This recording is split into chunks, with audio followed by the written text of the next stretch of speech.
básquet en la sangre y en la calle. Bahía Blanca es capital del básquet nacional. Bahía, órale, Bahía, órala. Y eso es Bahía, Bahía, ¿dónde está?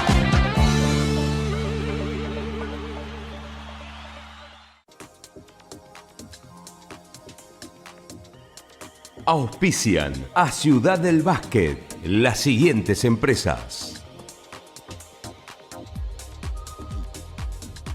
Mostacho Gym, Seguros Rivadavia, Colegio Victoria Ocampo, Aristú Hermanos, Sebastián Gutiérrez y Asociados, Estudio Jurídico Previsional, Doctora Wendy Rigoglio, SEM, Emergencias Médicas, Que Carne Cefe, Grupo Empresario Bonacorsi, Vianut, no es tarde para empezar. Bahía Blanca Basketball Tour.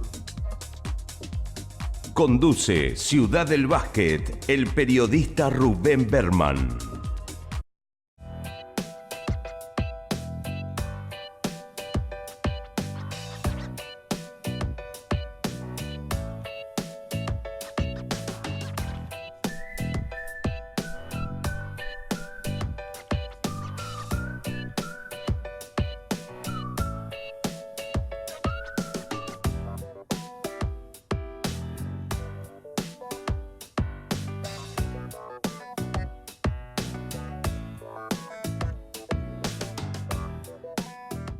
Bienvenidos una vez más a Ciudad del Básquet. Yo que me crié con la radio desde adolescente, realmente a partir de ahí empecé a disfrutar muchísimo de lo que es el básquetbol, el periodismo. En mi médanos natal, estar en LU2 y tener a Juan Carlos Meschini para poder entrevistarlo y charlar con él de, la verdad que una carrera muy, pero muy linda. Es un placer, así que bueno, Juan Carlos, gracias, bienvenido a Ciudad del Básquet. Oh, un placer enorme que estén acá en mi segunda casa, como es el LU2. Bueno, cuando te nombramos la palabra básquet, para vos significa, me imagino, muchísimo. Con tus palabras ricas, ¿qué puedes decir? ¿Qué es el básquet en tu vida? Sí, además que no fue lo primero que hice en el periodismo, pues yo arranqué haciendo fútbol, en la desaparecida LU7, pero cuando entré al LU2, justamente la consigna era que se estaba buscando a alguien como para dedicarse a este deporte, porque, y fíjate, por iniciativa de quién, Alberto Pedro Cabrera, que siempre fue un adelantado, notó a fines de la década del 70 que medio como que se estaba perdiendo un poco la cosa en la ciudad, que no estaba el interés tan manifiesto, que se iba diluyendo la selección de Bahía, que ya no era lo mismo, y necesitaba un empujón el básquet de Bahía. Entonces habló con Santiago y le dijo, si ustedes no pegan un impulso fuerte, corremos riesgo de tener muchos problemas. Entonces el LU2 adoptó la postura de hacer una cobertura muy fuerte de los fuertes torneos locales que hubo siempre acá. Sure. Y bueno, en esa época había primera, segunda y tercera, y bueno, me llamaron y prácticamente me dieron el manejo de la situación. Cobertura de todos los partidos, se cubrían todas las noches de los 3 torneos, con tabla de posiciones, con próxima fecha. Como es una cobertura habitual de fútbol en cualquier emisora, y que acá era clásica, ¿no? Se hizo con el básquet. Y al día siguiente ampliar los comentarios, hacer muchas notas, estar presente, cubrir las prácticas. Era la época donde todavía existía una rivalidad bastante acentuada en el torneo local de Olimpo y Estudiantes. Claro. Nombrás algo que, bueno, por lo menos para mí no era conocido, ¿no? Esto de esta anécdota que decís, importante, de que Beto Cabrera busque en esa pata del periodismo. Que haya tenido la intriga, ¿no? Claro. El mismo de notar que la cosa no venía como antes y que había que hacer algo, como para resetearlo, incentivarlo, ponerle una inyección para ver si se reavivaba un poco la pasión, el fuego. Y bueno, esta radio cubría los provinciales juveniles, los provinciales de mayores, los argentinos juveniles, los argentinos de mayores. Era otra época, nada que ver con la actual. Estamos hablando de 4 décadas atrás. Claro. El torneo local era muy fuerte. Y bueno, a tal punto se llegó que en ese 1978, que es cuando yo entré acá, el Olimpo Estudiantes definitorio en la cancha de 9 de julio lo televisó Canal 9 en directo. Se jugó en la cancha de 9 de julio con televisación en directo. O sea que... 1978. 78, el torneo del 78 que lo terminó ganando Olimpo. Se jugó... Lo que sería hacer una transmisión en directo en esa época. Y ¿no? claro, En Bahía. Claro, con el viejo camión de exteriores en la puerta. Era todo un acontecimiento. Ese año 78 fue muy especial también porque Bahía ganó el provincial en Junín y Provincia de Buenos Aires recuperó el campeonato argentino en Tucumán. Entonces fue un año muy fructífero bajo todo punto de vista. Y vos ya dentro de la radio. Sí. Yo entré justamente para las coberturas de todos los torneos locales. Mi primer viaje fue Tucumán justamente con Provincia campeón, ganándole la final a Capital, que se televisó en directo por Canal 9 Libertad en ese momento de Buenos Aires. Provincia le ganó la final cómodamente a Capital y dio la vuelta. Y después cerró el año en el Provincial de Junín, donde Bahía terminó coronando con el título provincial. No, te digo que fue un año fantástico.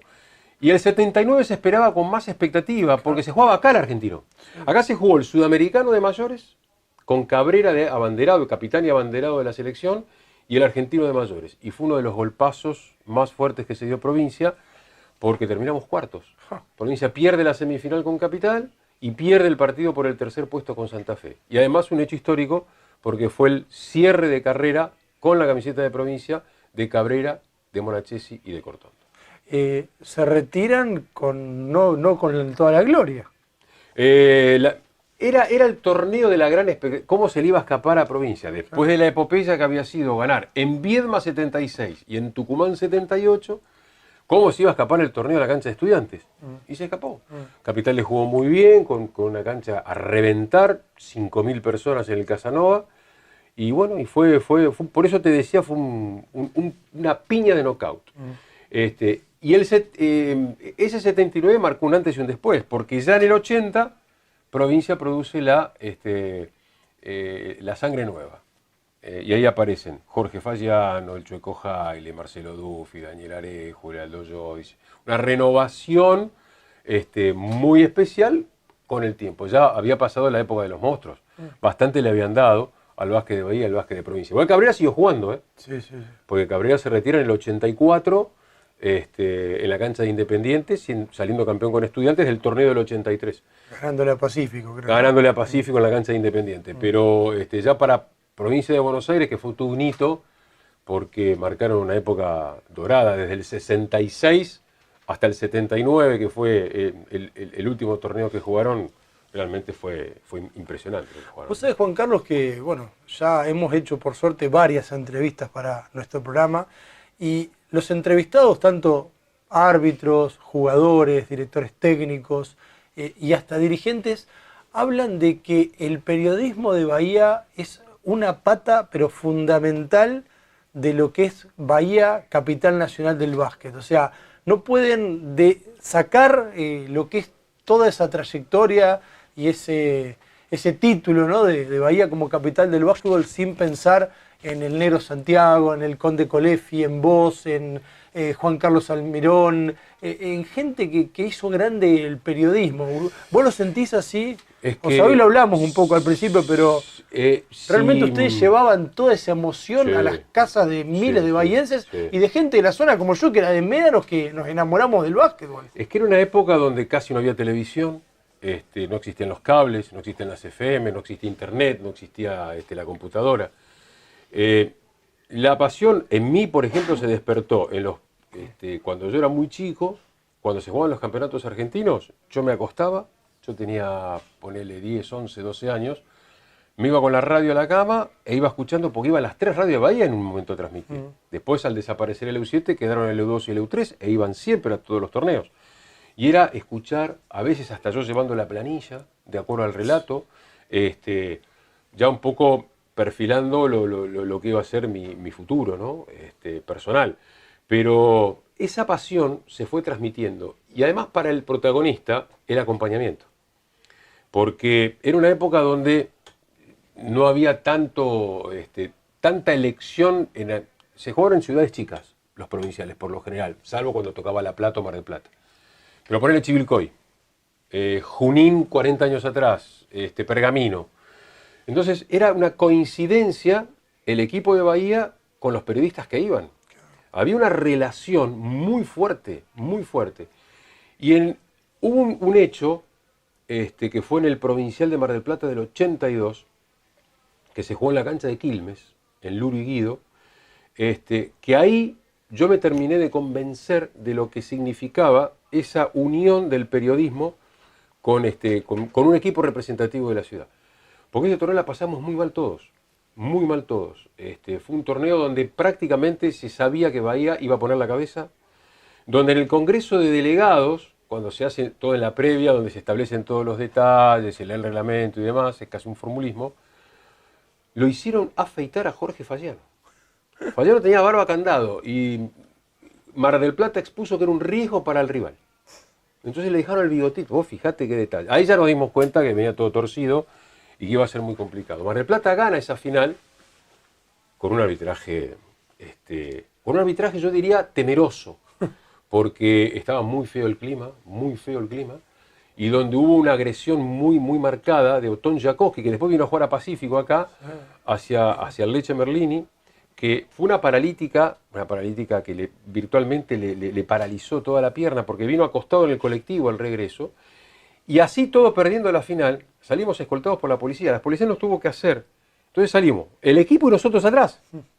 Entonces vos fijate cómo se sintió acompañado el equipo, porque salimos todos juntos. No podía salir nadie que olía a Bahía en soledad y habíamos perdido. Sí, yo si siempre pregunto qué hubiese pasado si hubiese ganado. Capaz que no teníamos hablando acá. Bueno, eran épocas muy duras y donde el rival a vencer era Bahía. O sea, cuando llegaba la selección de Bahía, las ciudades o los pueblos donde se jugaba, Había que ganarle a Bahía. era todo el combo, era el equipo, los dirigentes, los periodistas, era esperar a toda la gran delegación. Era Bahía, era ganarle a Bahía, en todos lados era ganarle a Bahía. ¿Por qué? Porque Bahía ganaba todos los torneos, porque tenía Cabrera, porque tenía Fruet, porque tenía Delizazo, jugaban en la selección argentina, y era el gran objetivo, y no todos los digerían en ese momento. Mismo los campeonatos argentinos, donde se lo confundía provincia, como la camiseta decía Buenos Aires, se pensaba que eran porteños también. Entonces en algunas provincias era porteño, por dos, era capital y provincia de Buenos Aires. Sí. Esa mezcla extraña, que aparte la grieta era muy marcada en esa época, el interior y capital federal, pero provincia quedaba enrolado o enganchado justamente por esa denominación, y era la provincia. No tener acento al hablar, claro, por eso. Provincia. Entonces, todo se fue uniendo. Y Fred y Cabrera siempre fueron muy respetuosos y siempre puntualizaron la importancia del periodismo.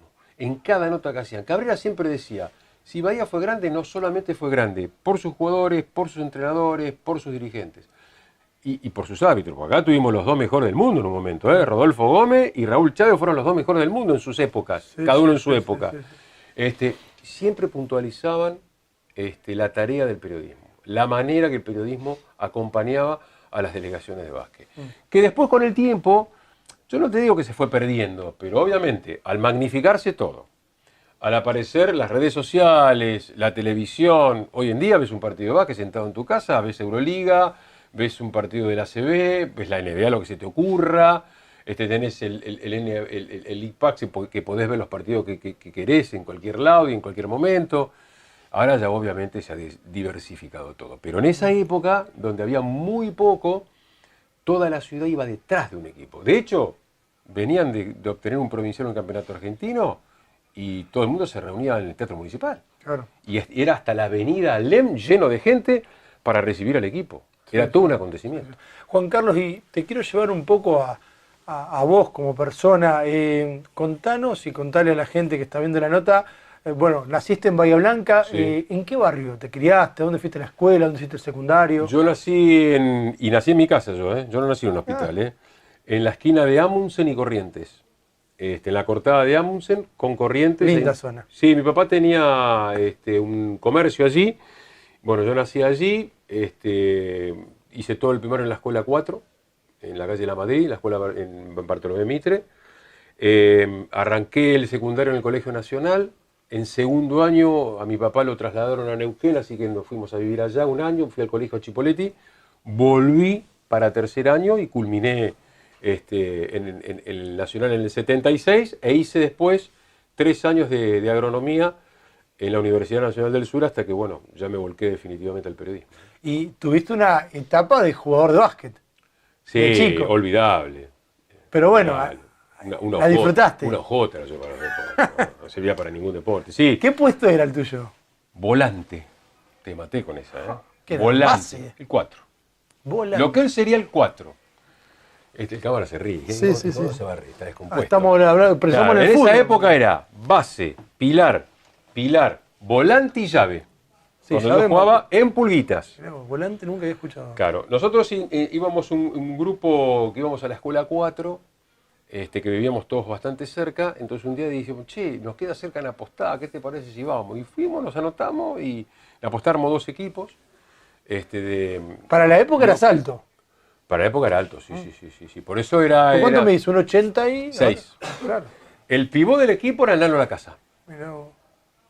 El pivot del equipo era Nano Lacasa. Y yo jugaba en la posición, lo que hoy sería un 4, no un 4 tirador abierto, Sí. pero una especie de volante que cruzaba por abajo del aro, colaboraba con los rebotes. Pero bueno, ese fue el comienzo. 2 años en la Apostada, después pasé al club del cual mi papá era dirigente, que era Comercial, porque mis padres son de White, Mirá. así que me di el gusto de ponerme la camiseta de Comercial 2 años, y ya cuando volví a Neuquén ya me di cuenta que no. Cuando no te era fuiste a lo mío, Neuquén, que no era lo mío. no jugaste, no agarraste la pelota. No, en Neuquén nada. Solamente cuando hacíamos la parte de educación física en el Manuel Belgrano, por ahí jugábamos algún picado, pero... como Y ahí por federado, primera vez cuando te vas a Neuquén, me imagino que notás ahí la cefalía del básquet en tu vida. Porque salir de una ciudad tremenda como Bahía en ese momento, a irte a una ciudad donde se vivía muy poco el básquet, habrás notado, donde casi no había básquet. claro, en campeonato, en Todo. periodismo, en todo. Por suerte, agarraba el EU2. Entonces escuchaba los partidos, lo agarrábamos medio así, de acuerdo a Cuando cómo se iba la estaba el onda y día. volvía. Claro, ¿te era la acordás? época esa. Y por ahí nos teníamos que ir a otro lugar y dar la vuelta. Con mi viejo nos ingeniábamos en algún lugar como para poder escuchar las transmisiones cuando... Yo me acuerdo, por ejemplo, del campeonato argentino del 73 en Chaco, que Provincia era en la final a Córdoba 42-40. Y lo escuchamos la final en casa. Mirá. Cenando. ¿Tu me viejo acuerdo le gustaba el solo- básquet? Sí, mi viejo fue dirigente. Ah. Fue dirigente en Comercial. Claro, pero de básquet, o dirigente de todo el club. Fue presidente de la subcomisión de básquet de Comercial. ¿Fue 3, jugador tu 4 papá años. también? No. Mi papá no jugó. Y fue el que... mi papá llevó por primera vez a dirigir a Comercial a Carlos Boismené, a Tite Boismené. Boismené era un caso muy particular en Bahía. Se podía dar en esa época, ¿no? Boismené dirigía 3 equipos diferentes a la vez. Dirigía Sportivo Bahiense, Barracas Central, el orden era Barracas en primera, Sportivo en segunda y Comercial en tercera. A veces los unía, los hacía entrenar. Yo la primera vez que vi a alguien llevar fierros en el baúl de su auto y hacerles hacer una especie de pesas, de trabajo de pesas, te estoy hablando de 1970-1971. Yo tenía 11/12 años en la vieja cancha abierta de Comercial, del piso de granito, con tableros de madera, que uno estaba así y el otro estaba así, entre la pileta y la cancha de fútbol, y de ver las prácticas del pelado Boismené. Un adelantado ya para la época. Tite era un adelantado, sin lugar a dudas, y ya te digo, había que dirigir. Y no se confundía. Yo dije, un día le va a decir Claro. Tito, en vez de Tito Lustó, le va a decir Tito al Gordín Callaranzo. No le erraba nunca.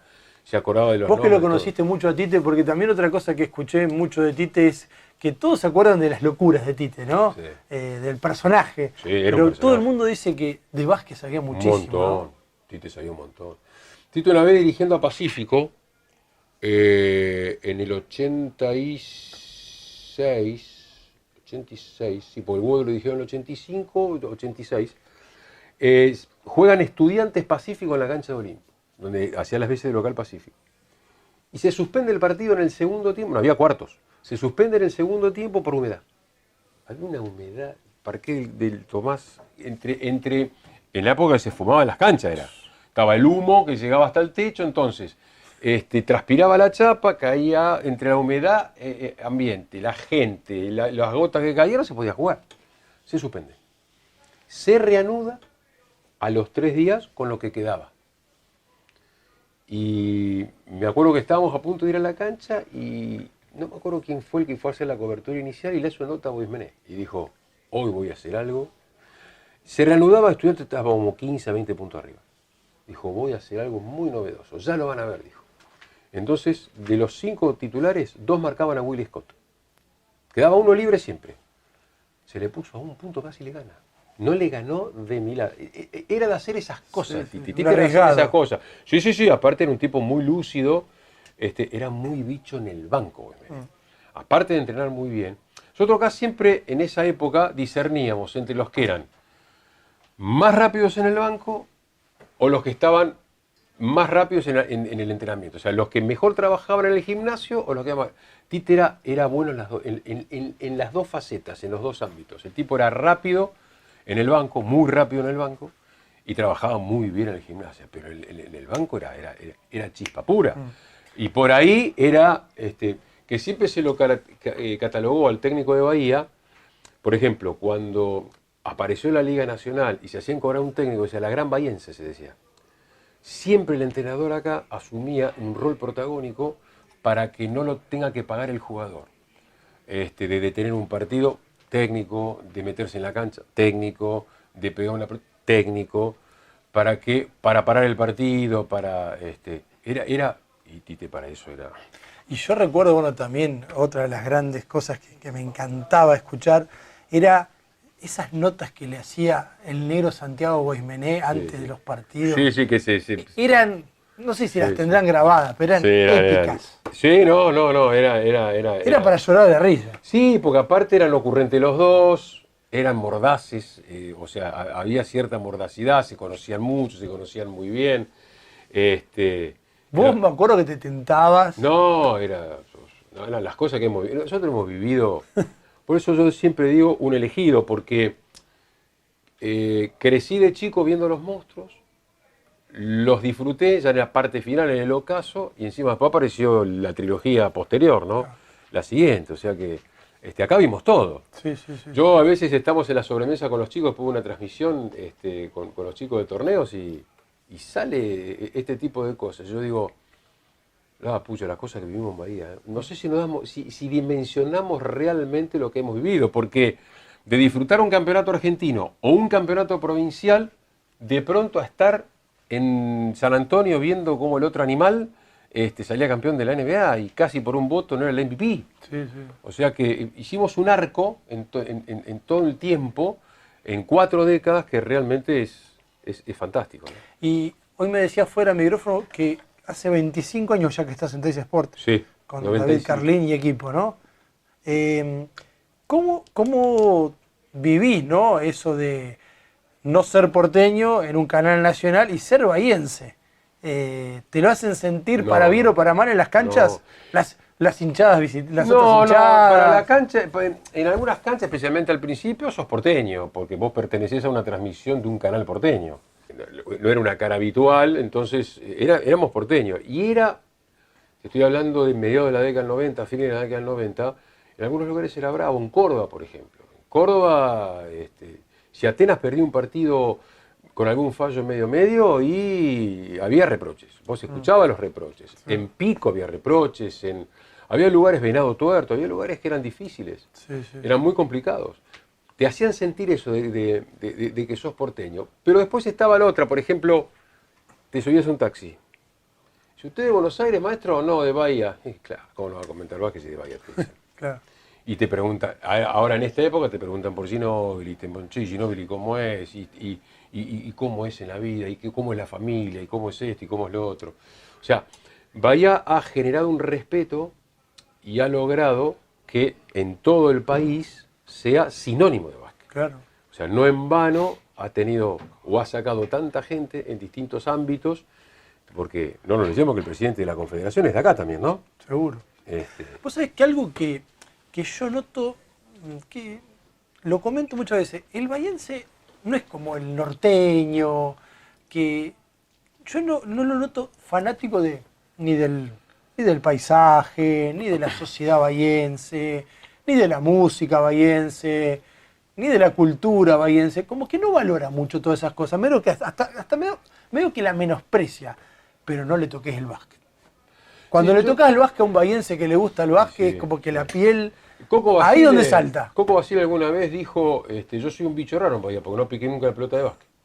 Siempre lo decía eso. Sí. También que Basile se fue de muy jovencito acá, ¿no? Se fue de los 14, 15 años, se fue de Bellavista y se fue directamente a Racing. El básquet es un poco... A ver, para mi gusto fue, yo no sé si ahora es tanto, porque ahora, después de la erupción de Olimpo en primera, el cambio generacional, todo va cambiando, todo se va reseteando, todo se va reciclando, todo va cambiando.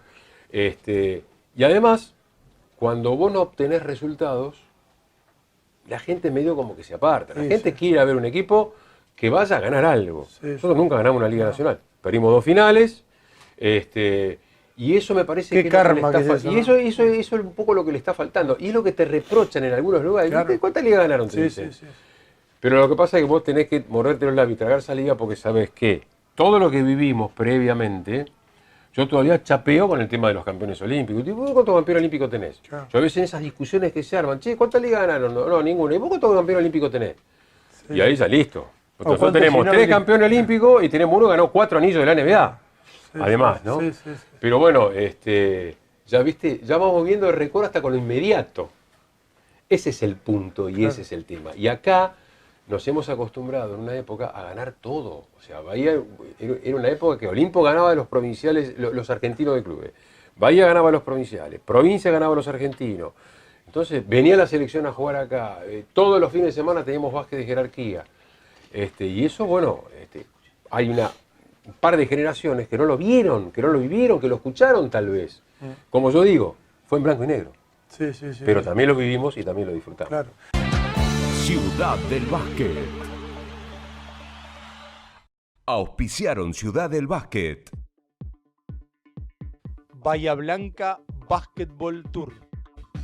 Mostacho Gym. Seguros Rivadavia. Colegio Victoria Ocampo. Aristú Hermanos. Sebastián Gutiérrez y Asociados. Estudio Jurídico Previsional. Doctora Wendy Rigoglio. SEM. Emergencias Médicas. Que Carne Cefe. Grupo Empresario Bonacorsi. Vianud. No es tarde para empezar. Ciudad del Básquet.